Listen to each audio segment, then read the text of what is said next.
El economista cubano Mauricio de Miranda Parrondo lanzó una advertencia alarmante sobre la situación actual de Cuba, comparando el rumbo económico de la isla con el proceso de haitianización.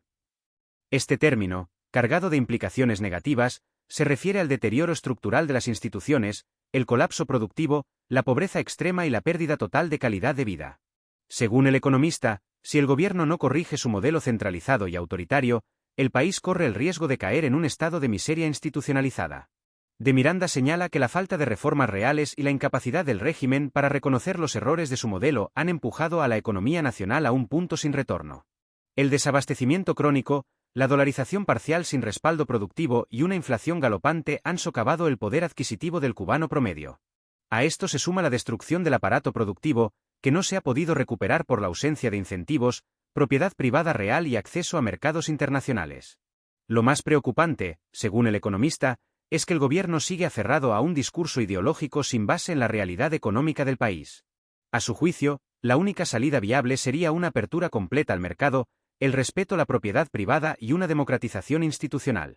Sin embargo, advierte que mientras persista la represión y el control absoluto del poder, esas soluciones seguirán siendo imposibles de implementar. En un hecho inusual, sociólogos vinculados al oficialismo reconocieron públicamente la existencia de una policrisis en la isla. Este término fue utilizado para describir la convergencia de múltiples crisis, económica, social, institucional y moral, que afectan simultáneamente a la nación. Uno de los aspectos más críticos señalados es el crecimiento exponencial de la desigualdad, un fenómeno que contradice el discurso revolucionario que promovía la equidad social. Estos expertos admiten que las brechas entre sectores sociales se han acentuado.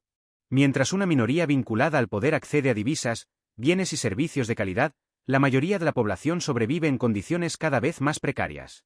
El deterioro del sistema de salud, la escasez de alimentos y la ineficiencia de los servicios básicos son indicadores claros de esta fractura social que afecta incluso a los niños, ancianos y personas vulnerables. Además, los sociólogos advierten sobre el impacto psicológico y cultural de esta situación. La desesperanza, la emigración masiva de jóvenes y profesionales, así como el aumento de la violencia y el desarraigo, están generando una transformación profunda en la identidad del país. A pesar de ello, el régimen continúa minimizando estos problemas y reprimiendo a quienes los denuncian. Uno de los efectos más devastadores de esta crisis es la pérdida masiva de población. Según reportes, Cuba ha experimentado una reducción demográfica tan significativa que solo puede compararse con naciones inmersas en conflictos armados. La emigración no solo incluye a quienes buscan una mejor vida económica, sino también a quienes huyen de la represión política y la falta de libertades fundamentales. Este éxodo afecta gravemente al país. La fuga de talentos, especialmente de jóvenes y profesionales capacitados, debilita la base productiva y pone en jaque cualquier posibilidad de recuperación a mediano plazo. Además, el envejecimiento poblacional se ha acelerado, lo que supone una mayor carga para un sistema de seguridad social en colapso. El fenómeno también genera tensiones a nivel internacional. Estados Unidos, principal destino de estos migrantes, ha tenido que ajustar sus políticas migratorias, limitando la reunificación familiar y las visas de turismo. Según el diplomático Mike Amer, la situación de los cubanos sigue siendo compleja, y las soluciones dependen en gran parte de cambios estructurales en la isla. Mientras en la isla se agudizan las penurias, el régimen cubano ha optado por presentar una imagen distorsionada de la realidad en eventos internacionales. En la Expo Universal de Osaka 2025, Cuba expuso un pabellón donde se destacaban supuestos logros en salud, educación y sostenibilidad. Sin embargo, esta narrativa ha sido criticada duramente por expertos y ciudadanos que denuncian el contraste con la situación real del país. Este tipo de propaganda busca captar inversiones extranjeras y mantener cierto respaldo diplomático, pero también refleja la desconexión del régimen con su pueblo. En lugar de abordar los problemas internos con soluciones reales, se prioriza el maquillaje externo, incluso a costa del presupuesto nacional. La incongruencia entre la imagen oficial y la experiencia diaria de los cubanos alimenta la desconfianza ciudadana. Muchos se preguntan cómo es posible financiar exposiciones internacionales mientras en los hospitales no hay medicamentos y los apagones paralizan la vida cotidiana. En un hecho que sorprendió a muchos, Dalia Soto del Valle, viuda del expresidente Fidel Castro, hizo una rara aparición pública con motivo del aniversario de la publicación del libro Fidel Castro Ruz, Guerrillero del Tiempo. Esta reaparición ocurrió en un contexto de creciente descontento popular y malestar generalizado, lo que generó suspicacias sobre la intencionalidad política del acto. La figura de Dalia, usualmente reservada y alejada de los focos mediáticos, fue utilizada para reavivar la memoria del líder revolucionario en un intento por reforzar el mito de la revolución. Su presencia fue difundida por medios oficialistas, acompañada de un discurso nostálgico que buscaba conectar emocionalmente con una población cada vez más crítica del presente. El uso del legado de Fidel como herramienta de cohesión política sigue siendo una estrategia frecuente del régimen, especialmente cuando la legitimidad actual se encuentra fuertemente erosionada. La imagen de Dalia, aunque simbólica, intenta reafirmar la continuidad ideológica en un momento de fuerte presión social.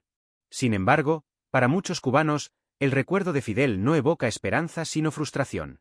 Las nuevas generaciones no vivieron los tiempos épicos de la revolución, sino las consecuencias del estancamiento económico, la represión y la falta de oportunidades.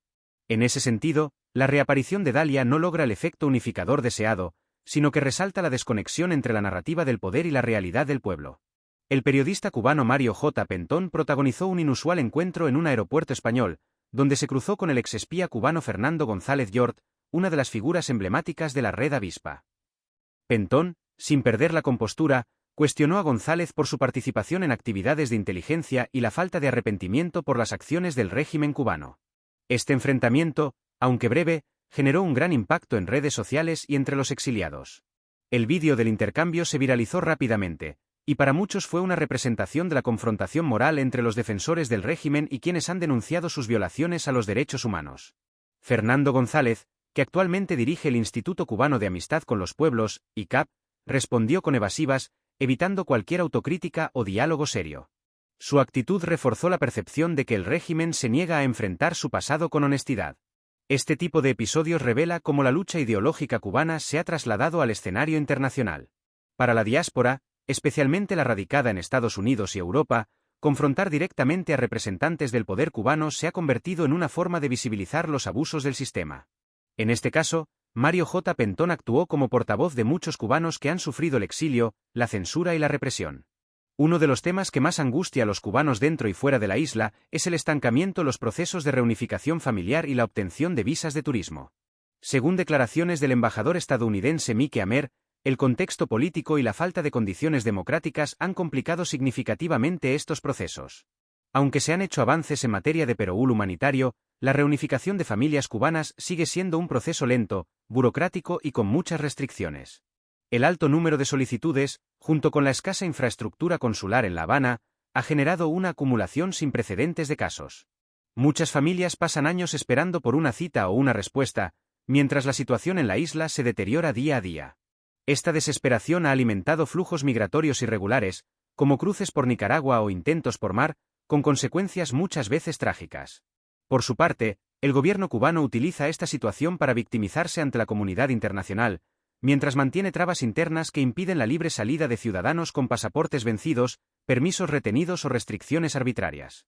La reunificación familiar se ha convertido en una herramienta política más en el tablero de control del régimen, y no en un derecho humano básico para miles de familias rotas por la distancia.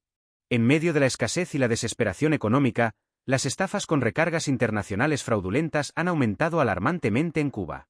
ETEXA, la empresa estatal de telecomunicaciones, ha lanzado una alerta oficial advirtiendo a los usuarios sobre esta modalidad de fraude, que explota la necesidad de conexión de millones de cubanos.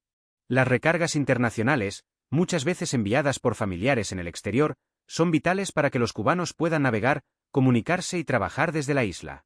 Los estafadores ofrecen supuestas promociones irresistibles a través de redes sociales y aplicaciones de mensajería. Una vez que el usuario entrega su información personal o realiza el pago, desaparecen sin dejar rastro. En muchos casos, las víctimas son personas mayores o usuarios con poca experiencia digital, lo que los convierte en blancos fáciles. La falta de mecanismos eficaces para denunciar y rastrear estas estafas agrava aún más el problema. Aunque ETEXA ha reconocido el problema, también ha sido blanco de críticas por su falta de transparencia y su servicio deficiente. Muchos cubanos desconfían de la propia empresa, acusada de altos precios, mala conectividad y prácticas monopólicas. En este entorno, las estafas no solo reflejan la inseguridad digital, sino también la crisis de confianza que existe entre los ciudadanos y las instituciones oficiales. La corresponsal de CNN en La Habana denunció públicamente las interrupciones eléctricas que han vuelto a azotar con fuerza a la capital cubana. En su reporte, expresó la frustración que vive tanto la población como los corresponsales extranjeros ante los cortes de electricidad que pueden extenderse durante horas, incluso en zonas consideradas protegidas por el gobierno. La escasez de combustible, la obsolescencia del sistema energético y la mala gestión son las principales causas del colapso.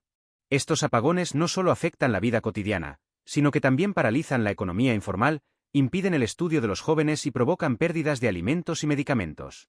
Además, generan un clima de irritación constante que puede estallar en protestas espontáneas, como ya ocurrió en años anteriores. A pesar de las promesas de las autoridades, la situación no ha mejorado, y muchas veces se anuncian cortes programados que no se cumplen o se extienden más de lo anunciado. Para muchos cubanos, los apagones son el símbolo más evidente del fracaso del modelo energético y económico del país. Lo que antes se consideraba una consecuencia del embargo ahora es visto como el resultado directo de la ineficiencia gubernamental. Incluso corresponsales extranjeros, normalmente más prudentes en sus críticas, comienzan a alzar la voz, revelando que la oscuridad de Cuba ya no puede esconderse ni siquiera con cobertura mediática internacional.